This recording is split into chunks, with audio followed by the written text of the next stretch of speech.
मैंने कभी कोई ऐसी रेडिकलाइजेशन वाली बात या लड़ाने वाली बात या हिंदू मुसलमान वाली बात तब भी नहीं की, और ना ही कभी मैंने अपने देश के खिलाफ कोई तमन्ना यही है कि जब मरे तो छाती पे कमल का फूल और तिरंगा हो, बस यही तमन्ना है। जो ये कहते हैं कि Bharatiya Janata party anti Muslim है, ये सबसे बड़ा झूठ है।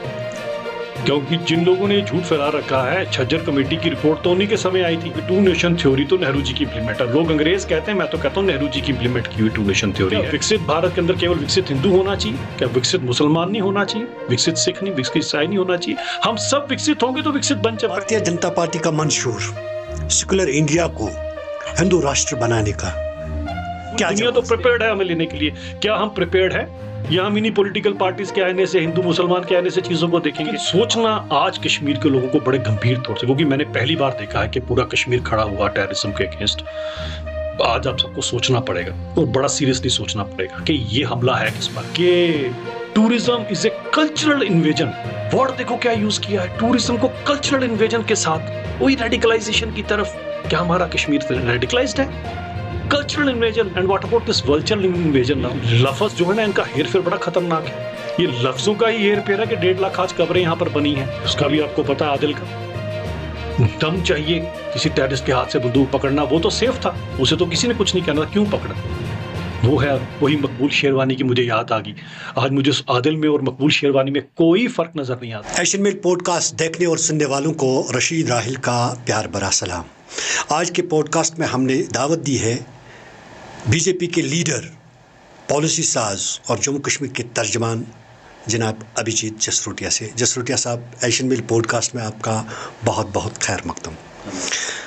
इससे पहले कि हम सियासत पे बात करें, आपके बारे में थोड़ा जानना चाहते हैं कि आप हमारे नाज़रीन को बताइए आपका बचपन कहाँ गुजरा, आपकी जाए पैदाइश कहाँ पे हैं और आपका तालीमी कैरियर सफ़र कैसा रहा? देखिए, इतनी बड़ी हस्ती तो मैं हूँ नहीं, लेकिन अब आपने पूछा ही है तो मैं बेसिकली, मेरा मूलतः मैं कठुआ से हूँ, कठुआ का रहने वाला। जन्म भी मेरा कठुआ में हुआ। कठुआ के पास एक गांव है सैसवा, वहाँ से मेरा जो ताल्लुक वहाँ से है, वहीं जन्म हुआ। और उसके बाद क्योंकि फादर की नौकरी जो थी जम्मू कश्मीर इंडस्ट्रीज में काम करते थे, तो फिर हम लोग जम्मू आ गए। और क्योंकि फादर की नौकरी में हम उनके साथ रहे, तो मेरे नियर अबाउट, अगर आप समझे तो जम्मू का शायद सारा जो प्रोविंस है, हर इलाके में ही जाना हुआ। राजौरी पूंछ में बड़ा टाइम बिताया हमने। उसके अलावा जम्मू में भी काफ़ी देर वहाँ पर रहे हम लोग। तो अभी भी सारा है, पर पीछे अपनी जो रूट्स हैं वो कठुआ की हैं, तो उसी तरफ है। जहाँ तक स्टडीज़ की बात है, तो बचपन में तो छोटे स्कूल में ही जहाँ पर होता है वहाँ पर पढ़े। उसके बाद नागबरी स्कूल है एक हमारे जम्मू में, वहाँ पर मेरी जो पढ़ाई हुई। फिर MM कॉलेज से ग्रेजुएशन हुई, फिर पोस्ट ग्रेजुएशन बिजनेस मैनेजमेंट की डिग्रीज की। उसके बाद फिर जॉब में आ गए, अभी डॉक्टरेट इन ह्यूमैनिटी हुई है। तो फिर जॉब में आ गए, और जॉब भी इस टाइप का प्रोफेशन था कि ले से लेके लखनपुर तक शायद ही कोई ऐसा इलाका हो जहाँ पर साल में 5-10 बार नहीं जाना होता था। और ऐसा सिलसिला पूरे 10-12 साल तक रहा। इसी कारण रहा कि जम्मू कश्मीर को पूरी तरह से समझने का, वहाँ के लोगों को समझने का मुझे बड़ा मौका मिला, जो मुझे आज मेरी सियासत में काफ़ी मदद हो रही है। कश्मीर में बड़ा टाइम काटा है मैंने, कश्मीर में बिजनेस के सिलसिले में भी काफ़ी टाइम काटा, और पॉलिटिक्स के चक्कर में भी काफ़ी देर तक कश्मीर में। और मुझे लगता है कि शायद मैं ही एक नॉन कश्मीरी हूँ जो सबसे ज़्यादा कश्मीर को समझता हूँ, जो यहाँ का रहने वाला नहीं है। तो 20-25 साल सियासत में भी मैंने यहाँ दिए हैं। इसी कारण शायद जो बीच की भी सारी चीज़ें हैं उसको मैं बड़ी अच्छी तरह से समझता हूँ। जसरोटिया साहब, ये बताइए, आपने कहा कि मैं गाँव का रहने वाला हूँ, गाँव में खेती बाड़ी होती थी, क्या बचपन में आपने उसकी तरफ कोई मौका मिला? जी हाँ, मिला। हमारे भी याद है, बचपन की बड़ी धुंधली सी याद है कि मेरे फादर, क्योंकि फादर तो नौकरी में थे, जब हम जाया करते थे बरसात के दिनों में, जब फसलें हमारे यहाँ, क्योंकि हमारे यहाँ ठंडी इलाका है, वहाँ पानी वानी तो इतना होता नहीं है। यही त्रासदी यही है जो भी आज ये जो सैंक्शन लगी हैं इन पे, इंडस वाटर, इसके सबसे बड़े भुक्तभोगी मेरे गांव के लोग हैं। इसके कारण, वो जो नेहरू जी की गलतियों के कारण मेरे गांव को कभी इन इलाकों में पानी मिला ही नहीं, जबकि पानी का सारा हक हमारा बनता था। तो हमें अभी भी याद है बचपन में जब वो बैलों के पीछे बांधकर, प्लो बांधकर तो किया करते, तो हम उनके साथ होते, बड़े छोटे थे तब, हमें याद है। तो वो दिन भी याद है हमारे को गांव के, लेकिन ज़्यादा टाइम गांव में नहीं काटा। लेकिन आज भी हमारी रूह तो अपने गांव में बसती। वो बचपन की यादें और उस दौर में जो वहाँ का माहौल था, क्या आज जब आप वहाँ जाते हैं कितना फ़र्क आया है उस माहौल में? देखिए फ़र्क तो आ गया, लेकिन वो प्यार लोग आज भी उतना ही करते हैं। आज भी उनको लगता है जब भी जाता हूँ तो उतना ही प्यार उनको है। जो मेरे से बड़े हैं उनको आज भी मैं वही जैसे छोटे बच्चे की तरह नज़र आता हूँ। जो मेरे हम उम्र है वो भी इसी तरह कंसिडर करते हैं।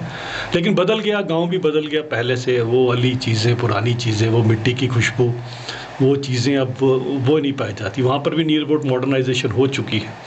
अब तो वो पहले वाली जो बात थी या पहली चीज़ें थी वो नहीं थी। हम जाते थे तो बड़ा, हम कज़न सारे मिलकर बड़ा एंजॉय किया करते थे। हमारे ताया जी हुआ करते थे, वो आर्मी से आए थे, उन्होंने सभी बच्चों को इकट्ठे करके बिठाना और बड़ा अच्छा था। कभी गर्मियों के दिनों में जाना तो हमारे वहाँ पर आम होते हैं छोटे वाले, वो आम हमें तोड़ने का मौका मिलता था तो काफ़ी एंजॉय किया करते थे। तो वो धुंधली यादें तो है। क्योंकि आज आप एक सियासतदान हैं, एक मुलाजिम या एक बिजनेसमैन, फिर सियासतदान कैसे बने? देखिए सियासत में आप एक चीज़ समझे कि मेरा सियासत में आने का शुरू से मन था, लेकिन की नहीं कभी, क्योंकि कुछ हालात भी इतने अच्छे नहीं थे कि आप समझो कि बड़े वेल ऑफ रहे हों, वैसा नहीं था। क्योंकि वालिद जो थे वो जम्मू कश्मीर इंडस्ट्रीज़ में काम करते थे और जम्मू कश्मीर इंडस्ट्रीज़ का, अब फिर आप सोचें कि इसमें भी सियासत डाल रहे हैं। पुरानी सरकारों ने क्या हाल किया था कि मेरे फादर को तो 5-6 महीने में एक बार सैलरी मिलती थी। तो बड़ी मुश्किल से हमने वो वाले दिन काटे, खुद ही मेहनत की। 19 साल की उम्र में तो मैंने नौकरी करना शुरू कर दी थी। उतना छोटी सी उम्र में मुझे लगता है कि कहाँ कहाँ पर बसों पे चढ़ कर धक्के खाए, और कैसे लद्दाख की यादें हैं कि लद्दाख में कैसे कैसे करके अपने काम धंधे खड़े किए।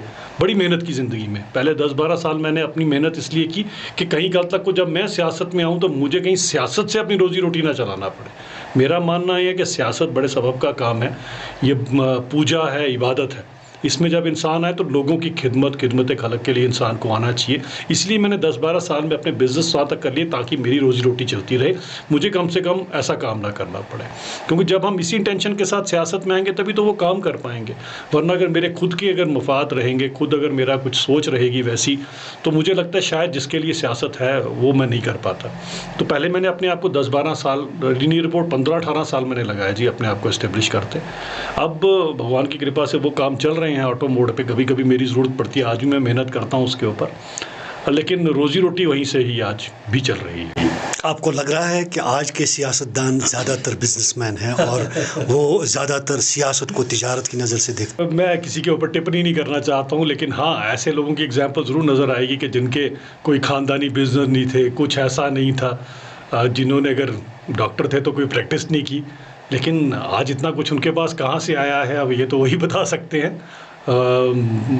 होना ऐसा चाहिए, अब है नहीं है, दुर्भाग्यपूर्ण। अगर ऐसा हो तो मुझे लगता है फिर तो बड़ी बढ़िया सियासत चले, फिर तो आपको कोई गरीब कोई पसमानदा नज़र ही ना आए।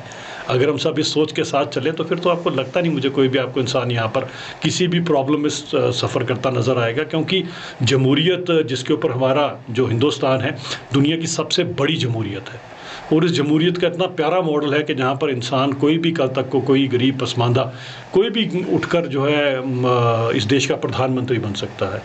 तो मुझे लगता है ऐसा मॉडल आपको यहीं पर हिंदुस्तान में ही नज़र आएगा। अगर हम सभी के सभी उस मॉडल के ऊपर चलें तो शायद कोई गरीब भी नज़र ना आए इस देश में। जसरोटिया साहब ने पहले PDP, people's democratic party join की थी, और जो मुख्तलिफ भारतीय जनता पार्टी से एक अलग और मुनफरद जमात है जिसको कहीं न कहीं कभी कभार अलगावादियों का नाम भी दिया जाता था।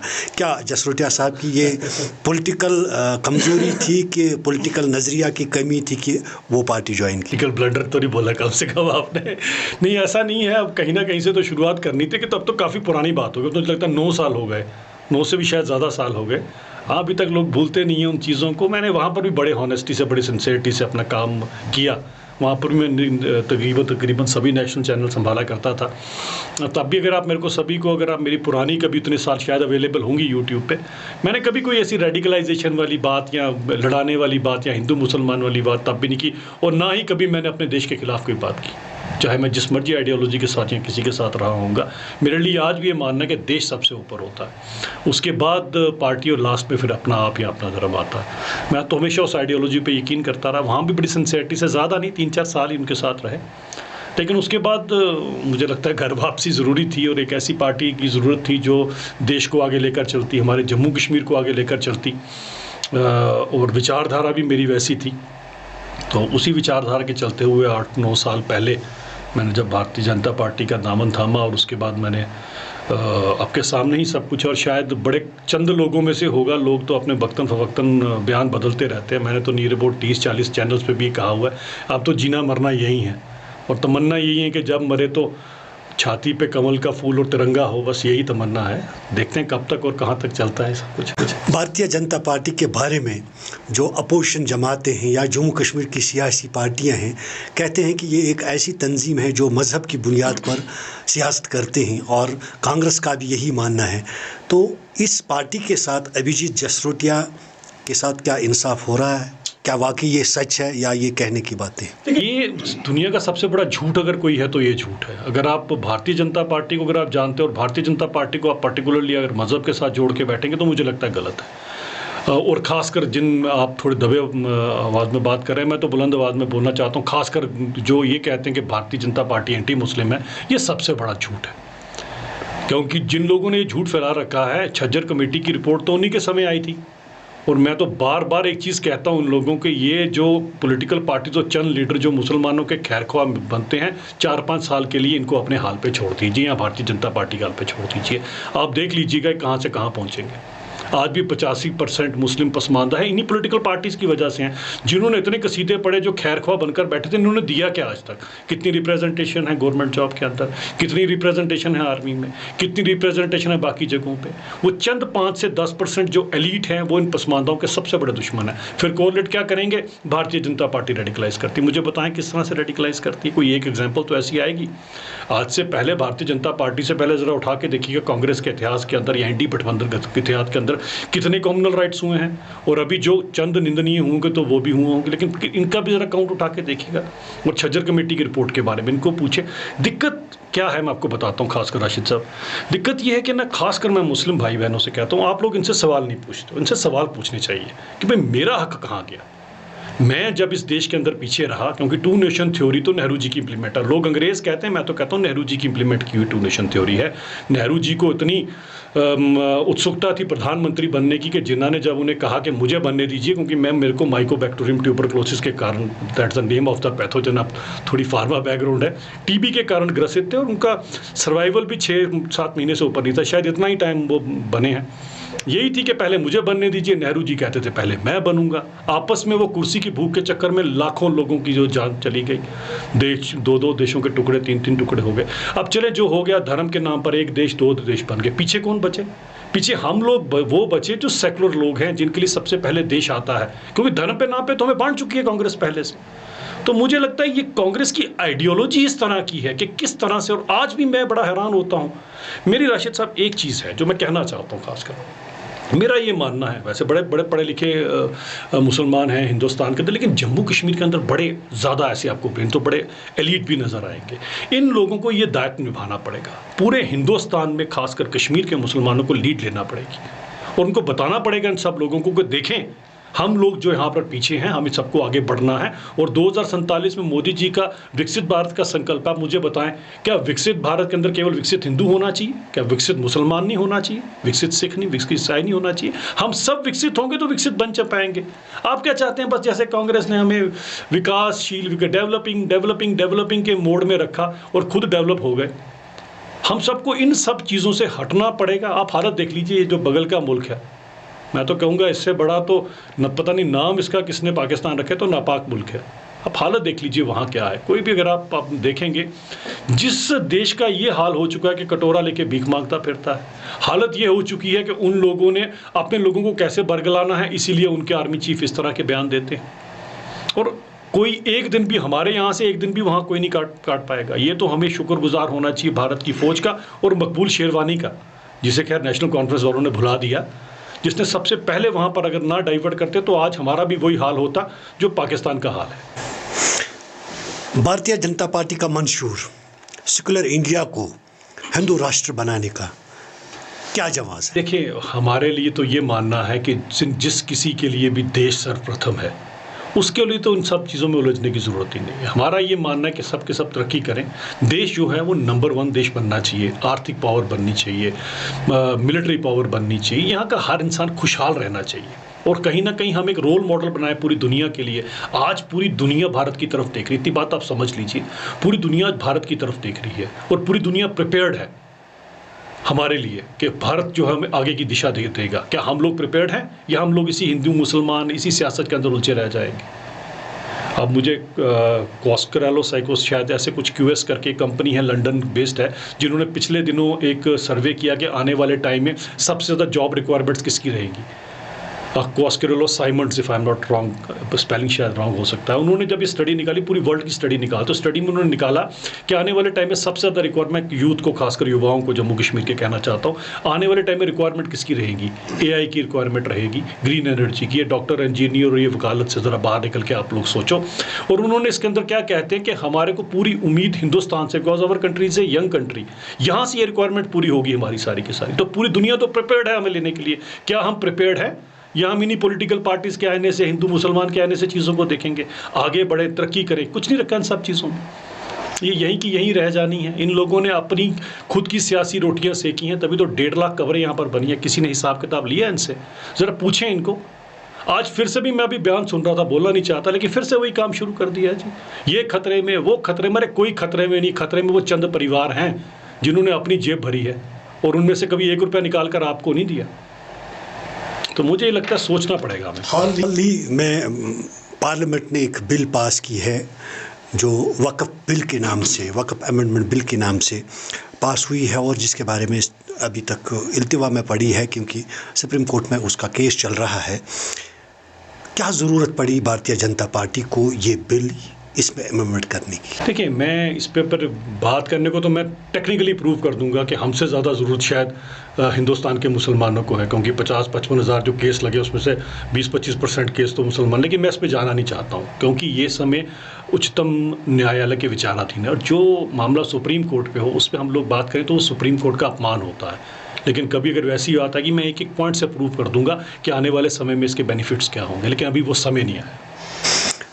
एक और सवाल कि भारतीय जनता पार्टी जो ये कह रही है कि जम्मू कश्मीर में पूरी तरह से खासकर 5 सालों से अमन हुआ है, और गुज़श्ता रोज़ पहलगाम में एक बहुत बड़ा आतंकवादी हमला हुआ जिसमें 28 के करीब जो लोग हैं मारे गए, तो क्या कहना चाहेंगे इस पर? बड़ी दुख भरी घटना है। मैं तो दुखी हूँ क्योंकि मैं 3 दिन पहले यहाँ पर पहुँचा था। आते ही सबसे पहले हम लोग अनंतनाग गए, उस हॉस्पिटल में गए जहाँ पर वो लोग हॉस्पिटलाइज थे। अब वो जो लोग दुनिया से चले गए उनकी तो भरपाई कोई नहीं कर पाएगा। मैं कोई 2 बातें कर लूँगा, राशिद साहब करेंगे, आपको भी दुख होगा, लेकिन उन बेचारों के तो गए हुए लोग वापस नहीं आएंगे। सिर्फ बातें ही हैं जो हम कर सकते हैं, लेकिन सोचना आज कश्मीर के लोगों को बड़े गंभीर तौर से, क्योंकि मैंने पहली बार देखा है कि पूरा कश्मीर खड़ा हुआ टेररिज्म के अगेंस्ट। आज आप सबको सोचना पड़ेगा और बड़ा सीरियसली सोचना पड़ेगा कि ये हमला है किस पर है। उनकी 28 की तो जान चलेगी। क्या ये हमला आपके पेट पर नहीं है? क्या ये हमला आपके बच्चों पर नहीं है? क्या आपकी बहन, आपकी बेटी पे हमला नहीं है? क्या आने वाले टाइम पे हमारी रोजी रोटी का क्या होगा? हम तो टूरिज्म पे डिपेंडेंट थे और हम लोग तो जाने ही अपनी मेहमान नवाजी के लिए जाते थे। मेरे मेहमान का किसी ने कत्ल कर दिया, मेरे मेहमान का किसी ने खून बहा दिया, इससे बड़ा पाप क्या हो सकता है? और हम किस धरती पे हैं? इस कश्मीर को आप कोई ऐसी धरती मत समझिए, बहुत बड़ी धरती है। शेखुल आलम, अगर आप याद होगा, जिन्हें नंद ऋषि कहा जाता था, एक किस्सा पता नहीं कितने लोग जानते हैं कि जब वो बुज़ुर्ग थे, जब जा रहे थे अपनी छड़ी पकड़कर, तो कुछ बच्चियां वो छुरी के साथ ज़मीन से कुछ निकाल रही थी। तो उन्होंने उन बच्चियों को कहा कि ये जो तुम ज़मीन में छुरी मार रही हो उसमें कई कीड़े कट रहे हैं, तो तुम्हें पाप लगेगा इसका। बच्चियाँ बड़ी तेज़ थी, हमारी बच्चियाँ तो वैसे बड़ी दिमाग से बड़ी होशियार हैं। उन्होंने कहा, तो बाबा जी जो आपने हाथ में छड़ी पकड़ रखी, जब जब छड़ी आप नीचे मारते उसके नीचे का कुछ नहीं आता। तो बड़े हैरान हुए, कहते ये तो बच्चियाँ भी मेरी गुरु हैं। उन्होंने वो छड़ी तोड़ दी। यानी कि एक कीड़ा मारने पर भी उस नंद ऋषि ने, शेखुल आलम ने कहा कि ये पाप है। आज 28 लोगों का यहाँ पर कत्ल हो गया। क्या हम लोग चुप बैठेंगे या उन लोगों की बात सुनेंगे जो लोग आज भी इसमें सियासत, मैं इसमें बड़ा गंभीर इशू डिस्कस करना, राशिद साहब 1 मिनट लूँगा, क्या इसमें आज भी सियासत ढूंढेंगे? क्या उन लोगों के पास पूछने का आपको थोड़ा सा समय तो लेना पड़ेगा और पूछना पड़ेगा और सोचना भी पड़ेगा कि जो चंद लोग अभी, जिन्होंने भारत देश की संविधान की कसम खाई है, वो लोग अभी चंद महीने पहले, राधा 30-40 दिन पहले बोल रहे थे कि tourism is a cultural invasion. Word देखो क्या यूज़ किया है, टूरिज्म को कल्चरल इन्वेजन के साथ, वही रेडिकलाइजेशन की तरफ। क्या हमारा कश्मीर रेडिकलाइज्ड है? Cultural invasion, and what about this virtual invasion now जो अब हुई है, इसके बारे में क्या कहना है? यही चंद लोग हैं जो इस तरह से रेडिकलाइज करते हैं। इनसे आप लोगों को, you should be aware of them, they are very dangerous people. ये लफ्ज़ जो है ना, इनका हेर फेर बड़ा खतरनाक है। ये लफ्ज़ों का ही हेर फेर है कि 1.5 लाख आज कब्रें यहाँ पर बनी हैं, और ये जो सत्ता की भूख, ये जो मैं कुर्सी मुझे चाहिए, ये जो वो चीज़ कि मैं छोड़ना ही नहीं चाहता कि मेरा ख़ानदानी राज चलता रहे, ऐसे लोग सबसे बड़े दुश्मन हैं कश्मीर के। तो मैं आगाह करना चाहता हूँ कश्मीरियों को कि ज़रा ज़रूर सोचिएगा कि ये जो स्टेटमेंट थी कल्चरल इन्वेजन और टूरिस्ट के कारण, आज जब टूरिस्ट यहाँ से चले जाएंगे तो क्या जिस इंसान ने पूरा साल उम्मीद लगाई होती है ये टूरिस्ट आएगा, मैं अपनी बहन की शादी कराऊंगा पैसे कमाकर, मैं बच्ची की शादी कराऊंगा, मैं अपनी बूढ़ी माँ का इलाज कराऊंगा, मेरे बच्चे ने पढ़ने जाना उसके लिए 4 पैसे इकट्ठे होंगे। वो शिकारा वाला, वो बेचारा जो वहाँ रेडी लगा के सब्जियाँ बेचता है, वो पोनी वाला, वो जिसने बेचारे ने बंदूक पकड़ ली थी, उसका भी आपको पता है आदिल का दम चाहिए किसी टेररिस्ट के हाथ से बंदूक पकड़ना। वो तो सेफ था, उसे तो किसी ने कुछ नहीं कहना था, क्यों पकड़ा? वो है वही मकबूल शेरवानी की मुझे याद आ गई। आज मुझे उस आदिल में और मकबूल शेरवानी में कोई फ़र्क नज़र नहीं आता। यही है असली कश्मीरियत। इसके लिए खड़ा होना पड़ेगा सबको, और इन जैसे लीडर से आपको पूछना पड़ेगा कि ये culture invasion due to which this virtual invasion happened, what you have to say about this man. मरकज़ी सरकार ने एक सख्त फैसला लेते हुए पाकिस्तान के ख़िलाफ़ कुछ इक़दाम उठाए, जिनमें वाघा सरहद को सील किया गया, जिसमें पाकिस्तानी वीज़ा जो है वो कैंसिल किए गए और 48 घंटों के दौरान उनको यहाँ से छोड़ने को कहा गया। इसी तरह से सबसे अहम मुद्दा जो है इंडस वाटर ट्रीटी, वो एग्रीमेंट ख़त्म किया गया। तो क्या लग रहा है आपको इन चीज़ों से पाकिस्तान की जो लगाम है वो कसी जाएगी? कहीं ना कहीं अकल तो सिखाना पड़ती है। अब कुछ गलतियों, कहते हैं लम्हों ने गलतियाँ की और सदियों ने सजा पाई। अब वो जो खता जिन्होंने की थी, अब मैं नेहरू जी के ऊपर जाऊंगा, इंडस वाटर ट्रीटी का पूरा आपको बताऊंगा कि किस तरह से उस समय एक आंख से देखने का काम कि जब एक देश अलग हो गया तो हमने थोड़ी ना टेका ले रखा है किसी को यहाँ से पानी देने का। हम यहाँ से पानी देंगे, तुम हमारा लहू बहाओगे, तो वो तो किसी को बर्दाश्त नहीं होगा। और ये ट्रीटी सबसे पहले गलत थी। जिन 3 दरियाओं का बांटन किया गया था, वो 3 दरिया, उनमें 33 मिलियन एकड़ फीट का पानी भी नहीं है, और इसमें से 2 ही हैं जिसमें 232 मिलियन एकड़ फीट से ज़्यादा पानी आता है। पहले तो ट्रीटी ही एक आंख से देख कर की गई थी नेहरू जी से। कितनी समझ थी मैं कहना नहीं चाहता, हमारे प्रधानमंत्री रहे हैं, हमारे हिस्से का पानी। उसके बाद आपको पानी देते हैं हम, और आप हमें वहाँ से बंदूक देते हो, गोली देते हो। जो कुछ भी किया जा रहा है बिल्कुल सही किया जा रहा है। और जब कभी भी किसी के मन में कोई बात आता है, उन 28 मासूमों का चेहरा ज़रूर याद कर लीजिएगा, और इनका भी घिनौना चेहरा याद कीजिएगा जिन्होंने आकर इनका लहू बहाया। आज वज़ीर-ए-आज़म ने एक बयान जारी किया, और वो भी अंग्रेज़ी में, और सख्त अल्फाज में उन्होंने पाकिस्तान के बारे में और टेररिज्म के बारे में बात की। क्या आपको लग रहा है कि जंग के बादल मंडरा रहे? देखिए, मैं इस पर तो कुछ कहना नहीं चाहता हूँ, लेकिन हमारे जो लीडर हैं बड़े सक्षम हैं।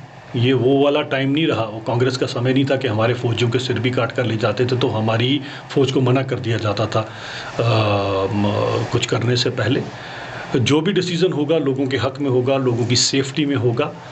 मुझे ये लगता है कि सिचुएशन इस तरह की हमारे पर ला दी गई है कि आज हमारे लिए हमारे लोगों की सेफ्टी सबसे प्रायोरिटी पर है, और मेरे लिए एक जान, भले वो हिंदू की है भले वो मुसलमान की है, वो बहुत कीमती है।